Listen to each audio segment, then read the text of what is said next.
but I'm mainly disappointed in the leadership. It's one of the worst leaderships I feel that currently in this generation. I feel like it's one of the worst leaderships I've experienced. I know people are not perfect, but we all know, especially with so many things that go around in the world, okay, whenever there's a corrupt leadership, best believe we're no longer safe. We are not safe, and it's a very dangerous.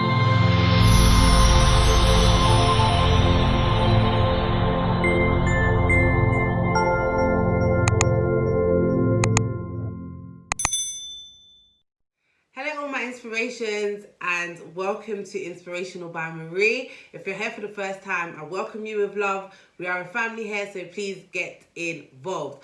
Okay, today we're back with Church Hurt Leadership Abuse Part 2, okay? So this is Kenny, guys, as you all know. But for those who haven't seen our Part 1, please go and check it out so that you have an understanding of where we're coming from and also what we're speaking about. Okay, guys? Now, when we did our Church Hurt Leadership Abuse, Part 1, the feedback with that was unfortunately like overwhelming, okay? There were so many people that came back to us and wrote in the comment section about their experience. There were so many people that reached out to me on Instagram as well, and Kenny, okay? And it was just sad to read it, but it just shows that so many people go through church hurt, okay, and leadership abuse. Now, in the last church hurt episode, I said we're going to come back with Part 2, okay? There's going to be different sections to this whole topic. However, we're still on the leadership abuse, okay? All right, so Kenny, where do we start? I believe, wait, before we get into it, I believe last time when we stopped, Kenny said, go where you're celebrated and not where you're tolerated. Yep. Okay? That's what I remember Kenny saying last. So we're going to pick up from there, really. Yeah, okay? Definitely. Let's talk about the WhatsApp groups. Obviously, we was part of leadership. So once you're part of leadership, you know, you're then involved in a lot of WhatsApp because there's a lot of departments you're in as well. So there's a lot. To be honest, there was quite a few WhatsApp groups as well, to be honest. There was a lot of WhatsApp groups. To be honest, too many WhatsApp groups. Yeah. It was almost like, to even be a part of a certain WhatsApp group, right, you would have to be of a certain level in the church, okay? Now, they had WhatsApp groups that were for fellowships, WhatsApp groups that were maybe for some leaders, and then there would almost be like an elite, or let's say a special WhatsApp group that certain members of the church are only a part of. Now, even though we were a part of this group, right, because remember we did say that we were ordained ministers in the church, so even though we were a part of the group, I still personally did not feel included. I don't know about you. Not really, to be honest, no. On a normal day, let's be real, on a normal day, if we wasn't in church, no one contacts you. Yeah, no one contacts you. And I remember when, I think there was an incident that happened at fellowship, and I believe it was around about my birthday time, and nobody said happy birthday to me, something along those lines. Nobody acknowledged my birthday. And then Kenny, I believe I read one message. I was annoyed because I thought we spend so much time in this place. What's going on here? So I sent a message in the group, and I was just saying, I can't even remember what the lines of the text that was sent, but it was along the lines of, you know, we say we're family, you know, we're brothers and sisters in Christ, but, you know, we don't care really for our brothers and sisters in Christ. And to be honest, no one responded. Nobody responded, No one didn't even call, you know, no one didn't say anything. And I just thought, this doesn't really sit right with me, to be honest. I thought, this is just fake. Yeah. And even with that situation, I remember it being leaked somehow. And it was exposed to other leaders in the church, and nobody, like Kenny said, nobody responded to this. It was just almost like, and basically they overlooked it. And what I'm saying is that if we are a family and we do things together, this is not something that you overlook. Now, I don't know I could be speaking to many people, but if you live in a household with like three people, and you're just a family living as a family, and something happens to your mother, your brother, your sister, your auntie, your uncle, whoever you're living with, okay? And this person raises something and it's just overlooked. How do you feel? So, like, it's not just the fact that it was my birthday and Kenny brought it up. It was the fact that it was overlooked and nobody had the heart, as, like, as your brother or your sister, to actually say, hey there, what's going on here, And you almost live with these feelings, okay? Because you go through the fact that nobody cares, and you have to still meet them at meetings, still go to, services, acting like everything's okay, when really, does anyone really care? So another thing that would happen on a regular basis that we recognize in the church is whenever you went to disclose something to the pastor, and this could be the senior pastor or just pastors, well, not every pastor in the church, but I would say especially the senior pastor, okay? When you went to disclose some information about yourself, let's say, for example, you asked for money, okay? Financial support from the church, or let's say, for example, you ended up in a confusing situation, or a situation that you're maybe not too proud of, basically something that you would trust with your pastor because he's supposed to be the shepherd of the church. One thing we notice is that this somehow would end up in the pastor's preaching. Okay, so I'm talking about in front of a congregation, he would reveal to the church, he may not say your name, however, he would reveal to the church what it is that you've told him. Now, if you're smart, or if you were close to the person that this happened to, you will clock that he's speaking. Yeah, definitely. About. You will know that it can only be them that they're talking about. But yeah. Only you know. Only you know, right? That this is that person. And of course, the person is sitting there in the church service as well, listening to this private information that they've shared with the pastor. And I remember there was one service I was so uncomfortable. It was absolutely disgusting to see the stunt that they actually pulled. Okay, now what they did is that they had like a big projector, and so, for example, when you're when you're singing your worship songs, this is what they used for the whole church to see the lyrics come up on the screen. Okay, now they use a girl's personal information and displayed it. So, for example, they showed the transactions that they sent to the girl in terms of money wise. Now the pastor made a comment, and I just want to excuse myself. Remember, I'm just have to repeat what he said. He said, after we gave her money to buy tampons, they displayed everything, the transactions that went into the girl's account. Now, to me, this was so uncomfortable, obviously being a female, and the guys were laughing. And it was just terrible in church, after we've all been praying and worshipping. To me, to what God, really, if you can actually stand in church and say that in front of everyone. And also, it's not your place. It's not. Pastor or no pastor, it's not your place, and you should know better, to be honest. Yeah, and these are the things that, to me, you're supposed to have, trust your pastor. You're supposed to have some degree of respect for your pastor. You're supposed to love your pastor.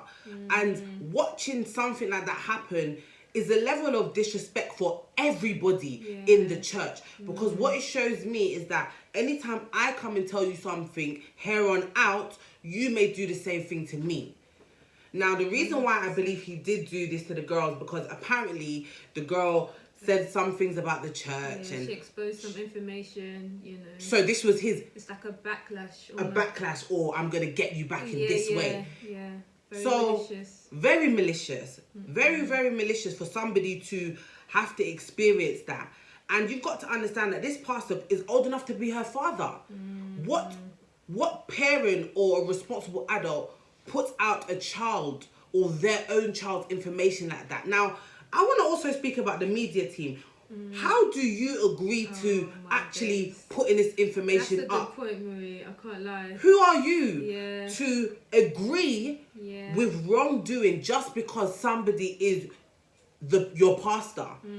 So now it's not even just about the pastor, because as far as I'm concerned, he's at the front, you guys at the back. Someone's pressed that button to make it go blow up on the screen. Yeah.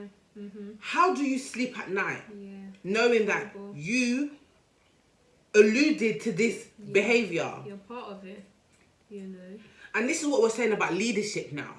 Remember I said before in part 1 that the people actually that are following the leader are actually more powerful, okay, than the actual leader themselves. If they take a stand and say, no, this isn't right, X, Y, and Z, then things can change. There is a possibility for things changing. But if they're doing and allowing for this type of behavior to continue, then there will not be any resolution, and the church, in my opinion, continue to suffer.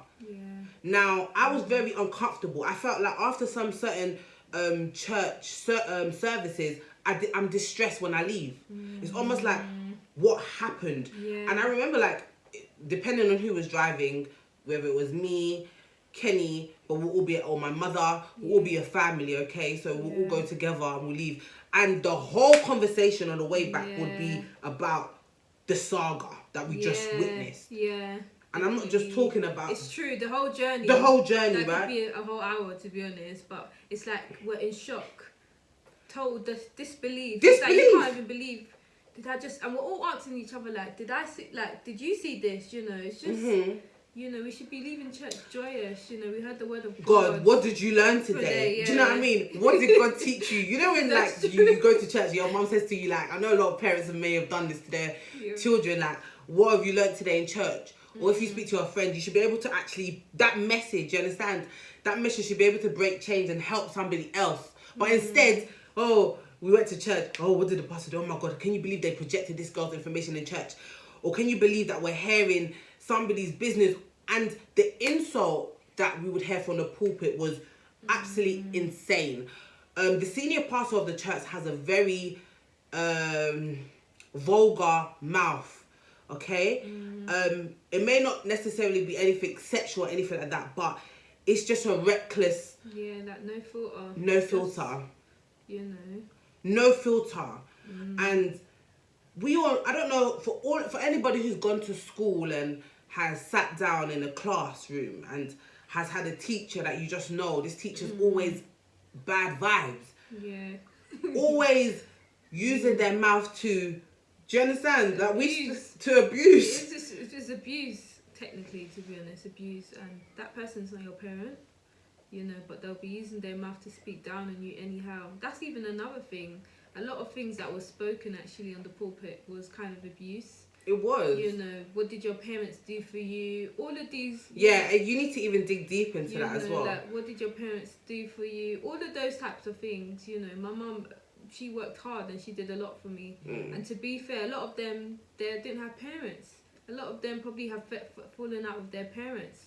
So it's almost like a psychological thing, you know. So the more they're hearing that from the pastor, the more they're distancing themselves from their families. Yeah. A lot of them don't talk to their families. That's their family, you know. Yeah, that's their family. But for the ones like us, we have a family. We have parents to go home to. That we actually respect. Exactly. And so, yeah, touching on what Kenny's saying, it's like, there should be no place that you go to in life where the person or the person in charge is abusing your parent.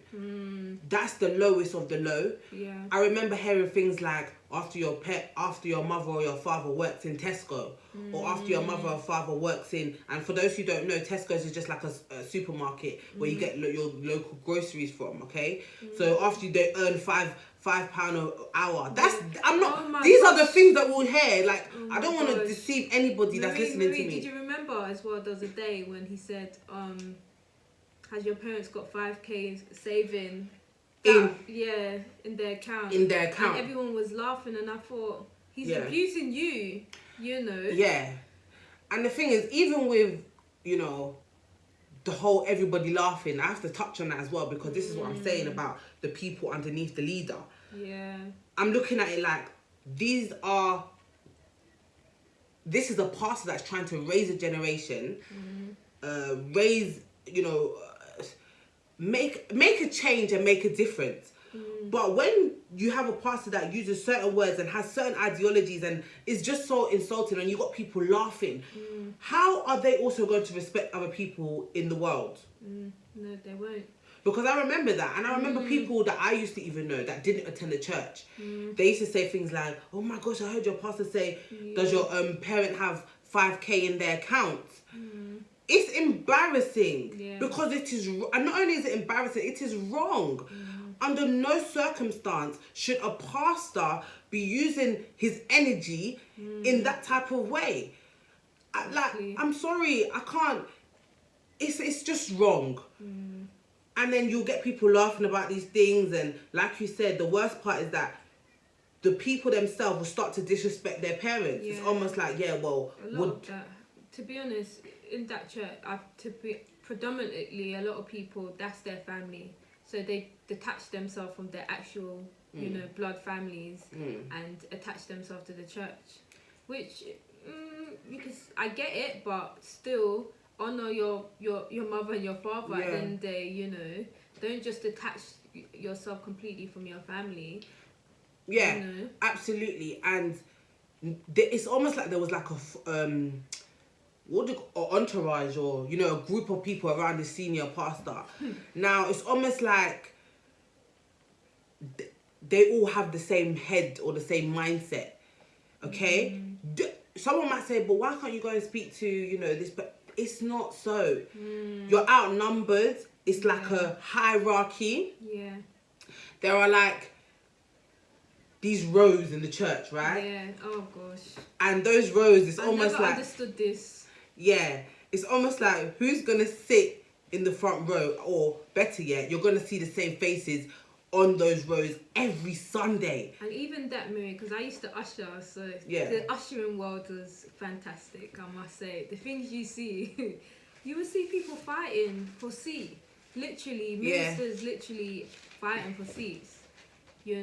I believe anyone should sit. When you get to church, you sit where you want to, yeah. It's almost like first come, first serve basis. There shouldn't be a special seat for a certain pastor. Exactly. And even I remember, and how I knew that it was something serious is when my mum told me that she had visited a church one day, and she said that the senior pastor of the church, sat in the congregation and somebody sat in his seat. I don't even want to emphasize the fact that someone sat in his seat, because to me it's just a seat, right? Yeah. But the fact that he took himself out to sit inside of the congregation is what I want to point out there. Because as far as I'm concerned, he has that emotional intelligence to understand that people look at this seat or this position, this chair as something so important. The man took himself and sat with them in the congregation. If you walked into the church as a newcomer, you wouldn't know who the pastor was. Okay, yeah. And I like the way he took that low position to show that we are all one.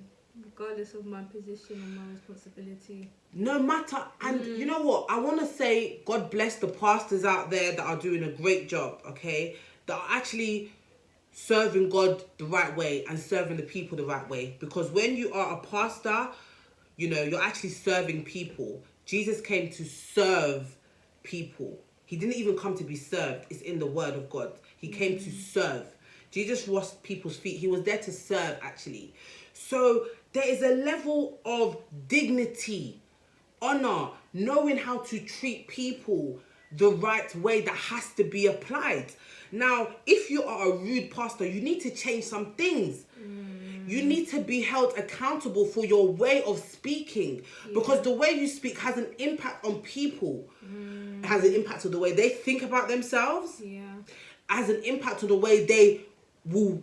I was traumatized. Yeah. Even carrying yourself. Feeling low self-esteem, Thinking that, my mother doesn't have. I'm not speaking personally now. Yeah. And it's not even going to be personal for anybody.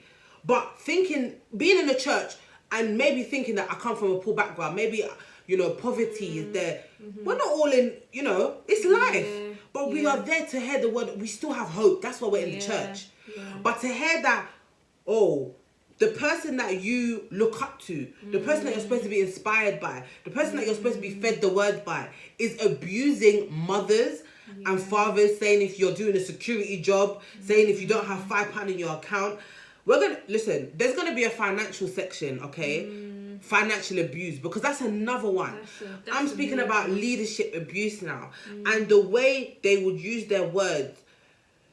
Do you know what, guys? Because as I'm talking about it, I believe you can see that I'm quite frustrated because a lot of people go through this and have been going through it. Yeah, and it can destabilize you. It can destabilize people you. even leave the faith completely. You know, it's all to do with church hurt. Like, people literally go through church hurt and they denounce the faith. They don't want to know Jesus anymore. Yeah. You know, and obviously God has entrusted people to, you know, give us the word of God. You know, at the end of the day, it's not God, but it's people. But, you know, we are responsible. You know, God calls all of us to be responsible. But it's literally, it can get to a point where people could be suicidal. Yeah. They can face depression. Trauma. You know, they don't want to go to church anymore. I know cases of people, and whenever I speak to them, they say, this is what happened in the church. You know? Yeah, and also I remember there was a time, okay, and there was a leadership meeting that I guess we weren't allowed, because do you know what? Only selected amount of people can go to these meetings and all of this stuff. So when this happened, I remember that somebody reached out to me. I would like to say the person was my friend in the church, okay? So this was a trusted and reliable source. And they said, did you hear what the senior pastor said about you? I said, what do you mean? I got a phone call after service, you know. Imagine. Do you remember what the senior pastor said? Did you hear what the senior pastor said about you? I said, no, what happened? She said, oh, you know, he called you useless in the meeting. So I said, what, he called me useless? Now, you've been hearing that. It's like trauma. It's like very traumatizing. Yeah, because I told Kenny. Yeah. And when I heard this, I remember that I honestly knew already that I've lost the battle, because I know that it's not going to get addressed. I'm not going to get an apology. I'm not even going to be told why this was said. Funny thing is this, right? When they have these leadership meetings, they tend to record the meetings, maybe for later reference to, for whatever reasons, they record it. So I actually heard what was said about me. I heard the pastor saying, you know, Marie is useless. And ridiculous. Best believe up until today, I haven't discussed it with the pastor. It's never been brought to my attention by anybody else that were in the meeting. Remember, he is speaking to leaders in that meeting. Nobody's come to me and said anything. And I just feel so... Imagine going to a place every time, worshipping, praying, putting your hands up, and this is what the senior pastor said about a fellow member of the church. How can you sow such words into my life or into my thoughts? Now, I didn't understand why people were looking at me that morning in the church. I honestly didn't understand, because they're weird like that anyway. They don't say good morning. They're cliquey. There's favoritism. So I'm used to it. I'm not used to being treated with love there. I'm used to going there to feel uncomfortable. So I just thought, whatever, this same old behaviour and treatment. No. Lo and behold, it's because they had all had a conversation and the pastor said such a thing and nobody defended me in that meeting. Nobody said, hey, sir, I don't want anyone to be disrespectful to anybody, but nobody said, hello, sir, please. I'm not comfortable with that. Yeah. That's not right, sir. No, that's out of order. Because if you said it publicly, as far as I'm concerned, you can say it publicly too. Yeah. I'm not saying you can't meet him after to say, why did you say that? But if he said it publicly, someone can say, I'm not comfortable with that publicly. Yeah, definitely. Exactly. And that's the mentality, again, that we're talking about. You know, no correction and no accountability. Yes. You basically can do what you want and say what you want, and there's no repercussions. And repercussions, yeah. And I remember we used to have midweek service, and I got tired of going to the midweek service, because every time I would go to the midweek service, I just felt like it was just abuse upon abuse upon abuse coming out of his mouth. A lot of negativity, a lot of cussing. We call it cussing, okay? A lot of cussing people. A lot of negative words being used to people and about situations.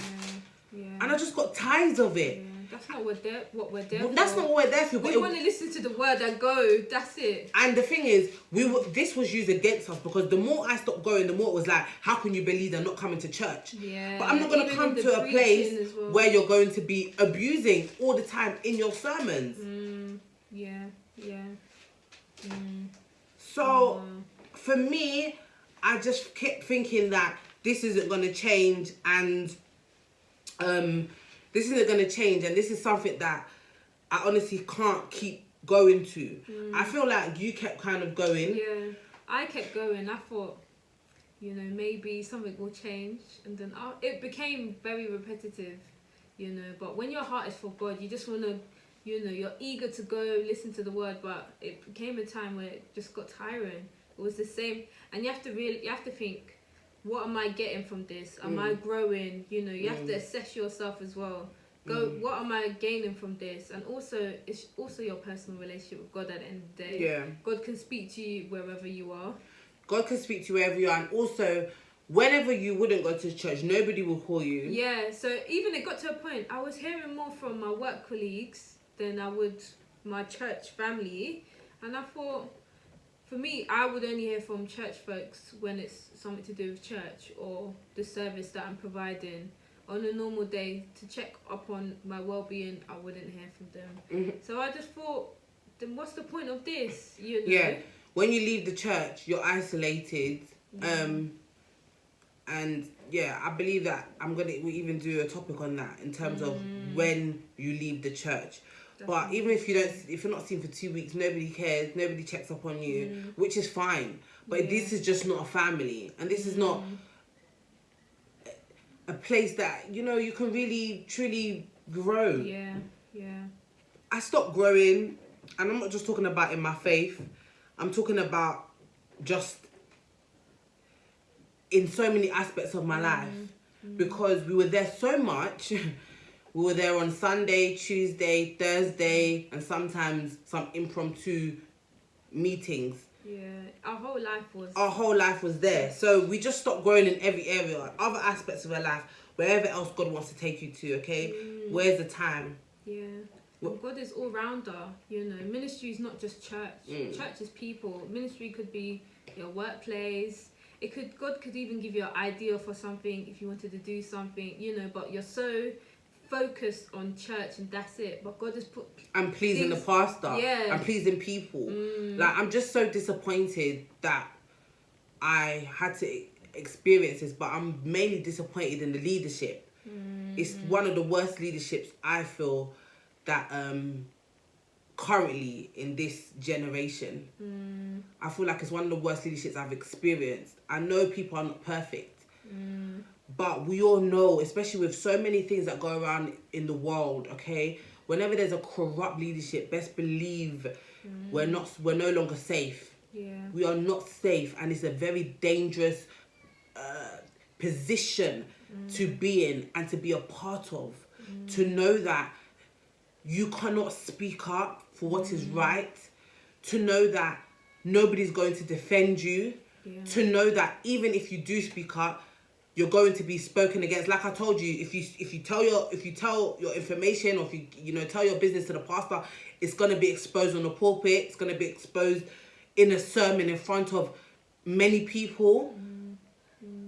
Even that, Marie, that's What even is a good that? point that you said. Not being able to express yourself. We can express ourselves to our mothers. Even if you was at work and you wasn't happy with something, wouldn't you go to your manager? You have to. They will tell you. It's part of the protocol. Yeah.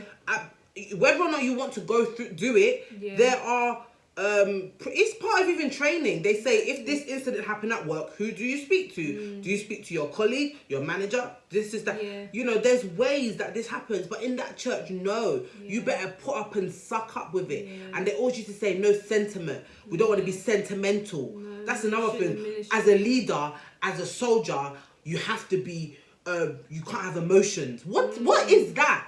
When God himself has emotions, how dare you sit there and tell a person they cannot have an emotion that has been inflicted it's inflicted onto me. If I'm sitting there telling you something about my life and you go and ridicule me, how am I supposed to feel? Tell me.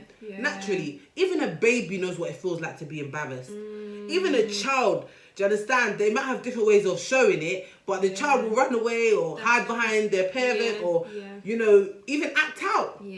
They will stamp their feet because they're embarrassed. How much more an adult that you're supposed to build and raise and let this adult feel worth, and this adult is supposed to feel a sense of belonging. Remember, it's a church, Kenny. This is a place that people go to have love. And true. to feel love and to express love. Exactly. But yet you are still degraded. You know. I'm telling you now, it's the worst experience.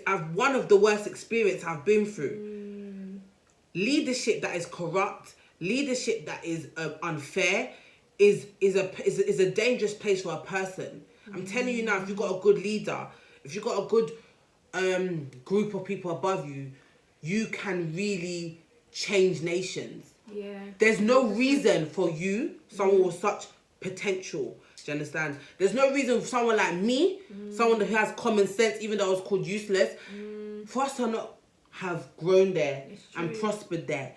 Whether or not that was just through our ideas. And in fact, that's another thing. So I remember one time we were in a leadership meeting, and we're going to wrap it up soon, guys, but we were in a leadership meeting, and I remember they were speaking about roles being allocated to certain people. And I remember they tried to say Kenny should be head of choir. And I'm laughing. I'm saying Kenny can't sing. I'm sorry.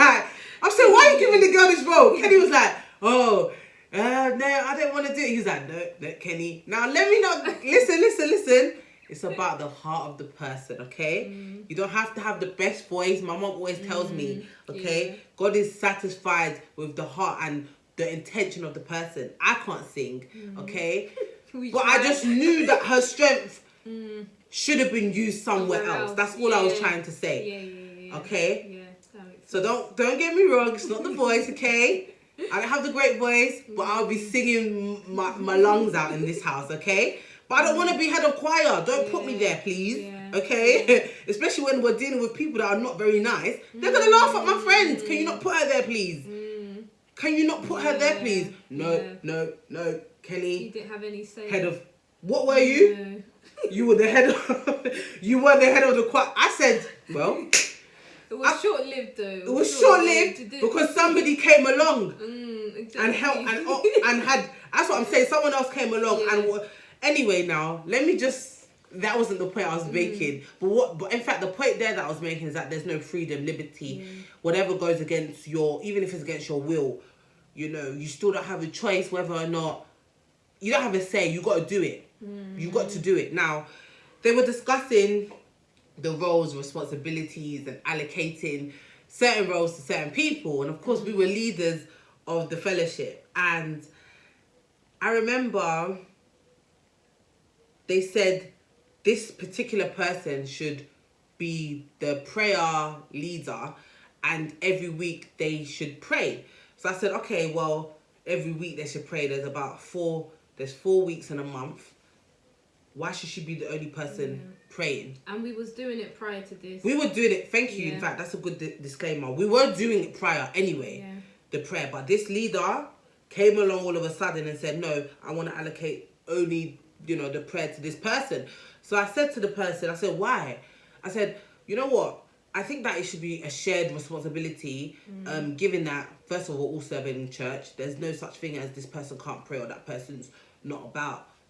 I said, after all, you gave my friend a role that really wasn't even supposed to be her role, but you did it anyway. Okay, so why don't you allocate this prayer leader role to other people? Spread it out. Now, whether or not the person you think they're not good enough to pray or whatever, it will give them an opportunity to grow in this department. That's what we wanted. That's what we wanted. It will give them an opportunity to have more confidence because you got to pray in front of a lot of people. Now, the role that he gave this person to, so his one was one issue. The role that he gave this person to, the person witnessed the whole conversation I had. I feel like it would have been appropriate for the person to have said, I think Marie is right. I think that I shouldn't be the only person that has this role. It's shocking me as I speak about it, but I shouldn't be the only person to have this role. Rather, let's split it. Now, I left it as that. The person said, the leader that made this decision said, I don't play with prayer. Oh, so I do. I do, right? Oh, I don't take prayer seriously. No, I'm in church. I want to serve God, but I don't take prayer seriously. Okay. One day, I had been speaking to the person who was allocated the role for the prayer department. And I said to her, I said, sis, you know, when so-and-so said this, I think it would have been right for you to have said, okay, that let us all split this role to pray. Because you believe, as being part of this fellowship, it's about everybody. I feel like that was your opportunity to say to him, no, I don't think it should just be for me. But no, you swallowed it. You took it, and you are really in that position, and every week you're praying. What about everybody else? So your growth, does that only matter? And it goes to show, like, the heart of the person. Yeah. You know, what is your intention? What is your intention? Because, you know, someone else will be like, I think we should all do it together. We should all do it together. If you're thinking about you're only going to always think about yourself. If you're thinking about other people, it's going to be a we thing. So the person could have said, I think let's do it we're a family. I want everyone to grow. But it's the heart and the intention. It's the heart and intention, because you want to be up in the front. You want to put on your heels. You want to show off. That's what you want to do. You want to show off. Because as far as I'm concerned, if you grow up with brothers and sisters in a household, and your mum gives you one sweet, you're going to share it. Unless you're being funny or being nasty. You know how you can be sometimes. But generally speaking, you're going to say, oh, look what mummy gave me. Yeah, you're going to share it. That's true. Kids, even if you observe kids, they'll be sharing each other, I remember one time, I'm going to wrap it up now, okay, soon. This just came to me now, and I thank the Holy Spirit, because I'm not going to stop speaking about things like this, because as far as I'm concerned, it makes me feel the Spirit can flow freer. I feel that there's a burden being lifted. I remember one day, and I'll never forget this day, and it will teach me to also never treat somebody like this. I remember me and Kenny said in part 1, go and check it out, that we were in the hospitality department, and there was a program going on that day, like a session or program going on that day for women. And me and Kenny, the whole weekend, we were shopping, we were cooking, we used our energy that weekend, okay? Now, we were doing things the whole day, serving people, giving people food. And this particular person didn't say hello to me for the whole day. This was I believe she was a minister. Yeah. And I remember I was sitting in the car waiting for people to load, the food, basically unpack, load everything back in the car, and just make sure that we clear the hall that we were using. And I remember this particular person walked past the car, and my window was down. And she said, Minister Marie. And I said, yeah. I thought she was going to say hello to me. She said to me, are there any more patties? That's the first thing she said to me for the whole day. Gosh. And I will never forget it, because that's how it cut deep like that. Now you may say, but Marie, that doesn't mean anything. It's almost like the level of disregard, the level of, I know you did all this, but I don't care. Where's the patty? Serve me. Like, who are you? The audacity. It was disgusting, and I've always known that.